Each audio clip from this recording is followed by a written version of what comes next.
Buenas noches, compañeras, compañeros. Yo quisiera comenzar por subrayar esto que decía Itzel, que es buena noticia, que tengamos una relación con la República Popular China para que México esté recibiendo material quirúrgico, material médico que se requiere en nuestro país. No van a hacer falta, nos han insistido, materiales y esos suministros.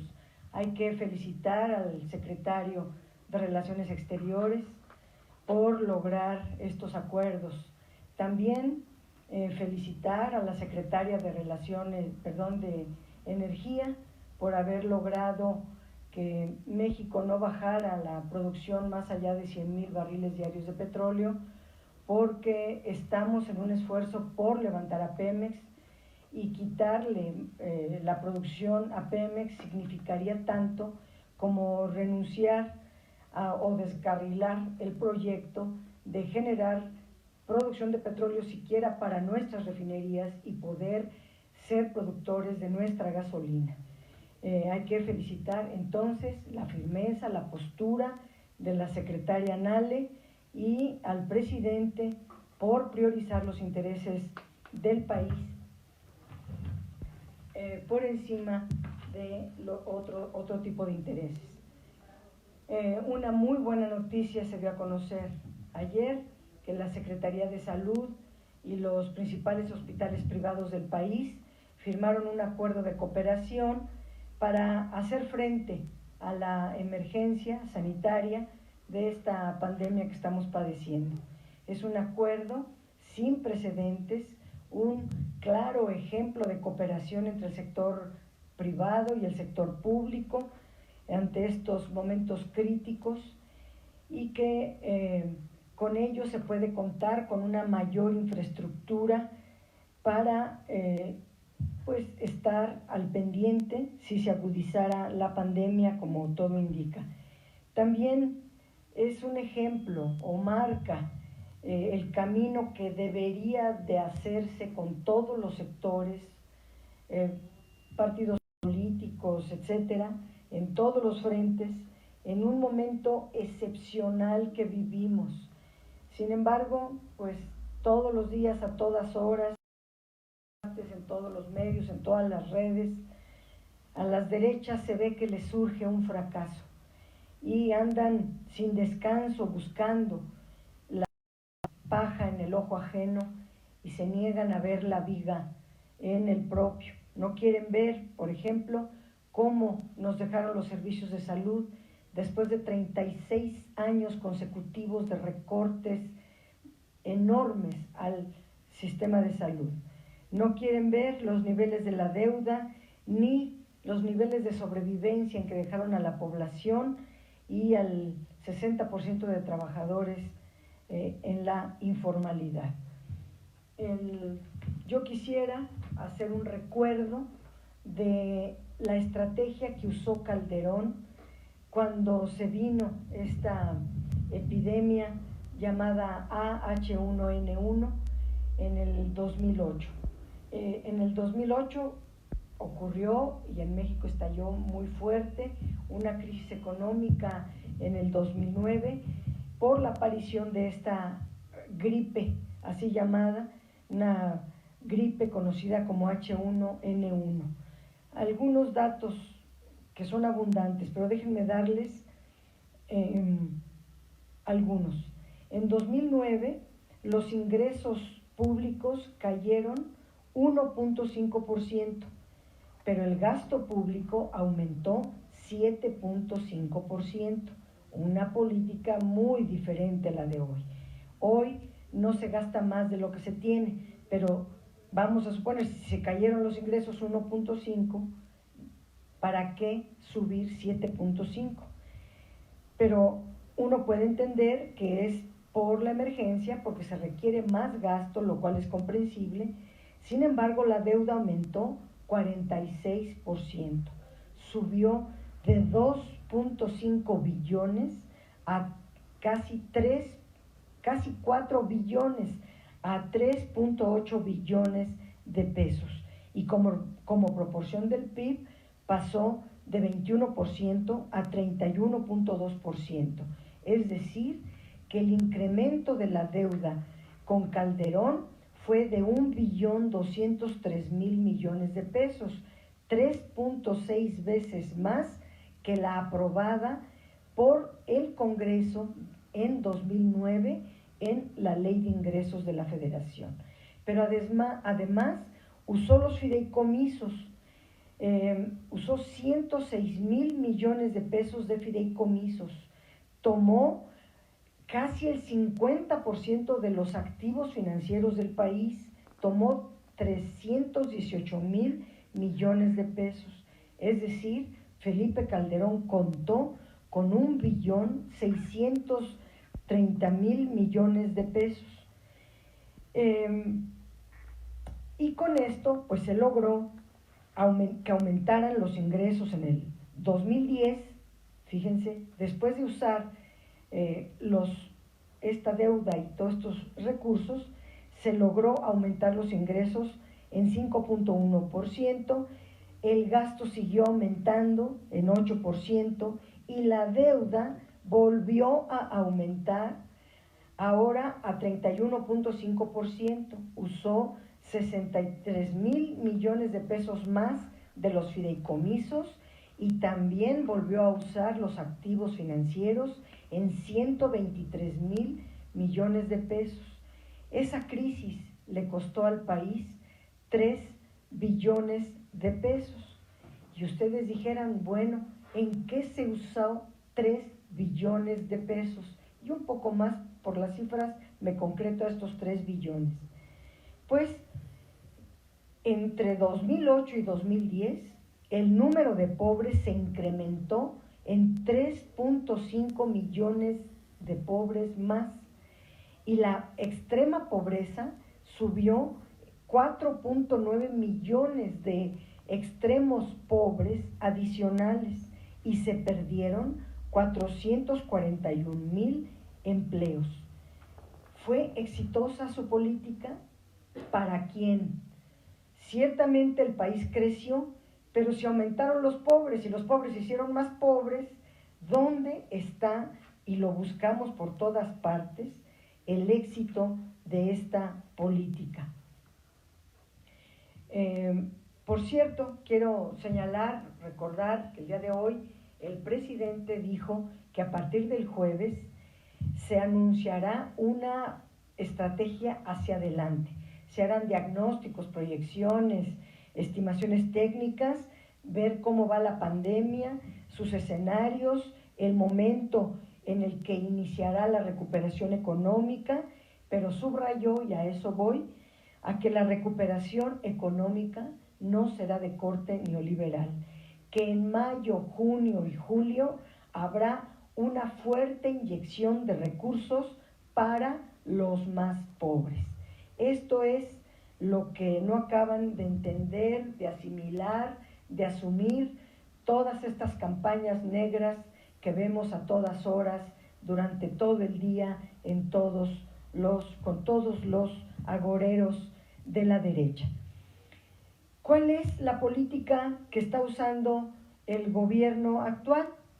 Bueno, déjenme nada más decir unas cosas. El dato de la deuda de Enrique Peña Nieto. Después de Calderón llega Peña Nieto y durante los primeros años de Peña Nieto la deuda pública se incrementó de 33.8%, donde la dejó Calderón, a 48.2%. Es decir, él no tuvo pandemias, él no tuvo crisis financieras, nada, y se aumentó la deuda enorme. Bueno, tan solo 2 billones le endilgaron a Pemex.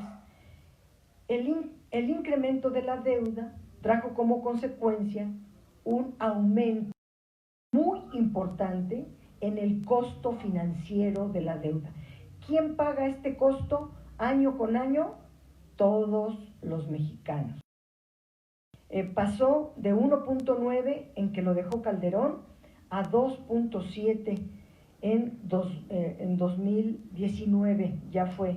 Es decir, pasó del gobierno anterior entre 2012 y 2019 se infló el costo financiero a 2.7. Pero lo más importante es el costo de pesos del presupuesto de egresos de la Federación, que en 2012 era de 8.7% del presupuesto y pasó a 12.4% en el 2019.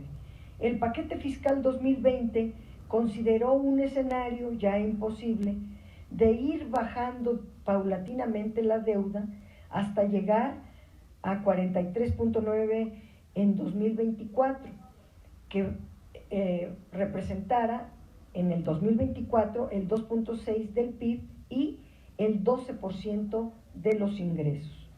La emergencia sanitaria que inició en México a finales de febrero, pues ha tenido un fuerte impacto en la economía. En 2020 se estiman, de acuerdo a los criterios generales de política económica, una disminución de los ingresos públicos en 2020 de 586,000 millones de pesos. La mayoría, 414,000 millones, vienen de la disminución de los precios del petróleo.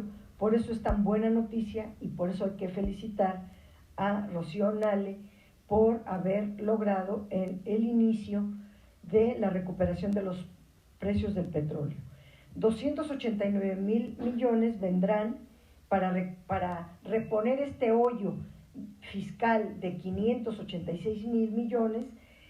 El gobierno piensa utilizar 289,000 millones de los fideicomisos, 161,000 de coberturas petroleras y 259,000 de nuevo endeudamiento, que con eso ya lo sube al 50% del Producto Interno Bruto. Además, intensificar las medidas de austeridad, utilizar mayores recursos, porque ahorita está usando solo los recursos de un fideicomiso, el FEIP, pero hay más. Y puede usar otros y activos financieros para su venta. Por otra parte, Morena publicó un documento muy de la mano del gobierno, o sea, que coincide con el gobierno, por ejemplo, dar transferencias monetarias a los trabajadores no asalariados, en posponer el pago de algunas contribuciones del Instituto Mexicano del Seguro Social, y ayer se dio a conocer por el propio director del Seguro Social que las cuotas obrero-patronales del IMSS bajarán al 20% y el 80% restante lo pagarán en 42 meses con una tasa de interés del 1.6 al 1.8 y que si cumplen el pago podrían ir bajando esta deuda. También incrementar la inversión pública, y aquí el presidente pues ha sido prolijo.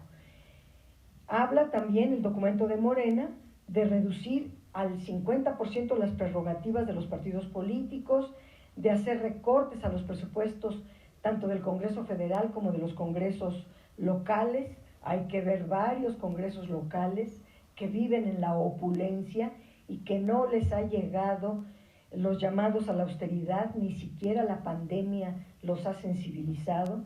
Utilizar mayores recursos de los fideicomisos, como ya comenté, y el único diferendo es en utilizar la línea de crédito de 61,000 millones de dólares que se tiene abierta con el Fondo Monetario Internacional. El presidente ha dicho que utilizaría como último recurso el tema de la deuda. Primero, se deben de cuantificar cuánto es imposible de conseguir en México para poder acudir a la deuda. Segundo, identificar las fuentes de financiamiento suficientes y, de no ser suficientes, pues como último recurso, incrementar la deuda. La deuda es una herramienta muy económica, no es ni buena ni mala. La deuda es un instrumento de complemento a los ingresos. El problema es que en México se han utilizado la deuda para la corrupción, para los rescates, y ya se recordarán todos de muchos rescates que están metidos en la panza de la deuda. Por otro lado, en el caso de México, pues la deuda mexicana ha venido bajando de calificación, pero ahorita está en BBB. Esta calificación BBB quiere decir que la deuda soberana de México tiene capacidad para cumplir sus obligaciones financieras. ¿Qué quiere decir? Que la puede pagar. ¿Con qué la paga? Con el presupuesto de egresos de la Federación. El costo financiero de la deuda en 2020 es de 2.8% del Producto Interno Bruto y se aumentaría a 53,000 millones con estos 259,000 millones que se han solicitado en esta emergencia. Es decir, subiría en 2020 el pago a 953,000 millones de pesos para el pago de los intereses de la deuda. Si sube al 4%, como lo propone el Consejo Coordinador Empresarial, subiría el pago a 1.100.000 millones. ¿Y de dónde se sacan esos recursos si ya no hay? Y tampoco nadie propone los pagar más impuestos, al contrario, proponen reducir impuestos. Ese es el dilema de México. Todos los países están contratando deuda, todos. Y se pregunta al Consejo Coordinador Empresarial y otros, ¿por qué México no? Pues porque no todos los países, por ejemplo, no. Si dedicamos este pago, como lo hizo Calderón, al pago de la deuda a la población, pues entonces se generarían más pobres. Y ese es un gran diferendo que nosotros no vamos a incurrir. Se necesita en este momento lograr pues altos consensos. Nos llaman, nos dicen por todos lados, Morena, que es el partido en el poder, el partido en el gobierno, y yo coincido con eso. Morena tiene que estar propiciando el diálogo, tiene que buscar a todas las fuerzas políticas y sociales, al empresariado del país, sí, y les ha buscado, pero nadie cede. Ahora el coronavirus se ha puesto en el centro de la lucha política y se ha levantado una embestida contra el gobierno, contra López-Gatell, estas grotescas agresiones contra el presidente. Y este encierro masivo, en efecto, va a afectar la economía, pues porque no estamos trabajando, y si no trabajamos no hay quien genere valor, no hay quien genere Producto Interno Bruto, y la caída económica va a afectar a todas las empresas, a las micro, pequeñas, medianas, grandes y a las transnacionales, que son las muy grandes, y todas, sin excepción, son indispensables para nuestra economía. ¿A cuáles debe de apoyar al gobierno? ¿A las transnacionales? ¿A las grandotas? ¿A las medianas que pueden sobrevivir 3 meses? Pues nosotros pensamos, al igual que lo ha dicho el presidente López Obrador, hay que apoyar primero de abajo para arriba, a los pobres, a los informales, a las empresas micro, que son las empresas familiares, a las pequeñas, y ahí nos vamos para ir apoyando a las demás. Ninguna crisis anterior, ni Calderón, ni en otras crisis, Peña no tuvo ninguna crisis, nomás se endeudó por corrupción. Pero en todas las crisis anteriores, ningún gobierno apoyó a las micro y pequeñas empresas, y hoy son la bandera de todos. Y claro, las micro, pequeñas y medianas empresas generan el 85% del empleo en nuestro país y son estratégicas. Ahí tenemos que apoyar. Ahora el presidente López Obrador ha decidido apoyar a estas empresas, a las pequeñas, con los recursos existentes. Me vaya viendo más recursos, hay que ir apoyando a las demás, subsidiar a los informales, apoyar el consumo de los más pobres, evitar la quiebra de las pequeñas y los medianos negocios, etcétera. No vamos a caer en los dogmas neoliberales, no caer en la privatización de las ganancias y la socialización de las pérdidas. Así lo hizo Calderón, cargar estos 3 billones a todo el pueblo, pero los únicos que ganaron fueron unos muy pocos. Si hay pocos recursos, se deben usar primero en quienes más lo necesiten. Termino diciendo que ahora que se va a rescatar a los de abajo, que son la inmensa mayoría de la población, ahora el presupuesto es del pueblo. Por primera vez estamos viviendo, y es gracias a las nuevas condiciones políticas en las que colocó la ciudadanía a México, que nos dio su confianza, y estas nuevas condiciones políticas que tiene México permite priorizar a las mayorías empobrecidas de nuestro país, generar condiciones para la atención del mayor número de enfermos, de un nuevo etcétera. Tiene ante sí la más ardua de las luchas, uno de los retos mayúsculos y debemos de salir además bien librados de la crisis económica, y vamos a salir de ella con inteligencia, sin perder los principios, nuestros ideales por los que hemos luchado toda la vida. Seguir los ideales es no perder la brújula y es ser garantía de éxito. Muchas gracias.